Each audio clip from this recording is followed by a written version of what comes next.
Oke, kembali lagi bersama saya Dian Rahman. Pada kesempatan kali ini kita akan mempelajari tentang perbandingan trigonometri di berbagai kuadran ya. Khususnya untuk pertemuan kali ini kita akan membahas di kuadran kedua ya. Nah, dari pertemuan sebelumnya ya, itu di kuadran 1 kita sudah menentukan ya di setiap kuadrannya itu yang bernilai positif itu perbandingan trigonometri apa saja. Nah, ini ada sebuah cara cepat untuk menghafalkannya ya. Jadi ada 4 kata di sini adalah semua suka tahu campur, dimana untuk semua S yang pertama di kuadran 1 berarti perbandingan trigonometri semua di kuadran 1 bernilai positif ya. Sin, cos, tan dan kebalikannya itu bernilai positif. Sedangkan untuk kuadran 2 suka S di sini mengisyaratkan yaitu adalah sin, perbandingan sin dan kebalikannya yaitu kosekan, dia bernilai positif. Sedangkan di kuadran 3 yaitu tahu ya, T di sini yaitu adalah tangan dan kebalikannya kotangan itu bernilai positif, sedangkan perbandingan yang lain dia bernilai negatif.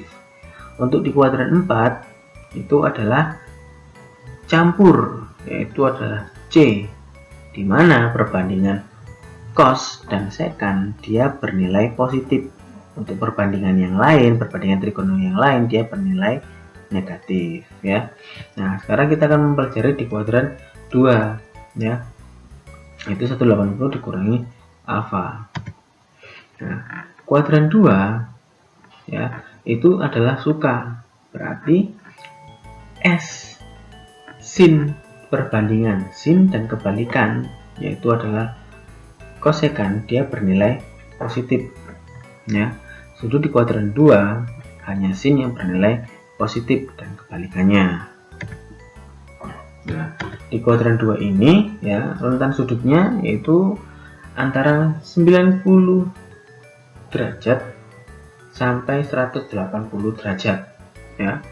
Nah, ada rumusnya yaitu adalah sin A itu sama dengan sin 180 dikurangi alfa, cos A itu sama dengan min cos 180 kurangi alfa, dan tan alfa itu sama dengan min tan 180 kurangi alfa. Nah, rumus ini juga berlaku untuk kebalikannya ya kan, sin kan kebalikan dari dibalik menjadi kosekan ya, itu dengan cos yaitu sekan dan tan yaitu kotangan ya.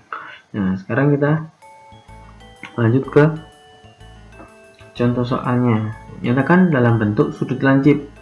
Sudut-sudut ini kalian rubah menjadi ke sudut lancip dengan rumus yang sudah kita dapat di sebelumnya, yaitu adalah sin A, cos A dan tan A yang di sini ya. Bentar, ini saya pilih dulu.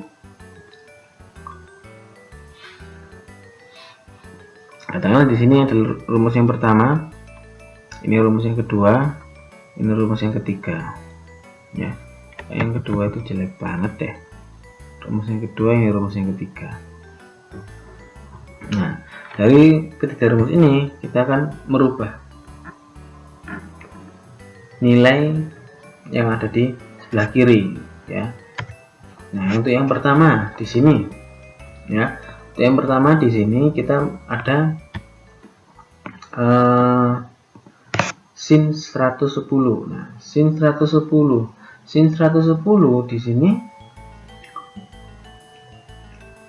kita menggunakan rumus yang keberapa? Satu, kedua, apa yang ketiga? Nah, karena ini sin, maka kita menggunakan rumus yang pertama. Kita menggunakan rumus yang pertama. Di rumusnya itu berbilang sin A, dan di soal adalah sin 110. Berarti nilai alfa itu adalah 110. Nah, maka kita tinggal merubah sin 110 ini dengan sesuai dengan rumus. Alfanya kita ganti dengan 110, maka berubah menjadi sin 180 dikurangi 110.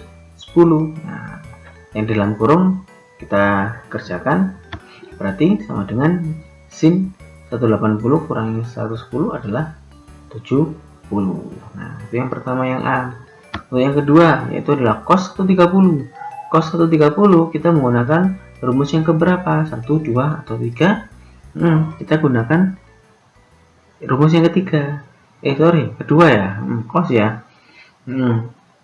Cos A sama dengan min cos 180 dikurangi A.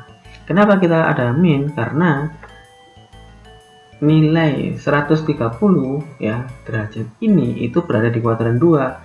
Di kuadran 2 ya, nilai perbandingan cos itu bernilai negatif, maka kita merubahnya menjadi min cos 180 dikurangi 130 ya, sesuai dengan rumus ya, alfanya adalah 130. Maka min cos 180 kurangi 130 adalah 50, maka hasilnya adalah min cos 50. Oke. Terus yang ketiga ada tan 155. Tan 155 ini kita gunakan rumus yang ketiga, yaitu min tan 180 dikurangi A. A di sini alfanya itu bernilai 155, maka kita bisa rubah menjadi min tan 180 dikurangi 155 menghasilkan min tan 25 ya. Nah, untuk penjelasan merubah sudut ya ke sudut lancip, apakah ada yang ditanyakan? Cukup mudah bukan untuk kita? Jadi intinya kalian harus mengetahui sudut ini ya itu berada di kuadran berapa. Jadi kalian harus tahu rentan kuadran 1 itu berapa derajat sampai berapa derajat, kuadran 2 berapa derajat sampai berapa derajat, begitu juga seterusnya ya. Kalian harus bisa mengidentifikasi, oh ternyata 110 itu berada di kuadran 2, soalnya dia lebih dari 90 dan kurang dari 180. 155 dia berada di kuadran berapa? Dia berada di kuadran kedua, karena dia 155 itu berada lebih dari 90 derajat dan kurang dari 180. Maka kalian bisa menggunakan rumus yang sudah kita pelajari hari ini ya. Oke, dari saya sekian ya. Apabila kalian ada pertanyaan silahkan kalian tulis di kolom komentar. Saya akhiri di sini, sampai kita berjumpa di pertemuan selanjutnya. Terima kasih.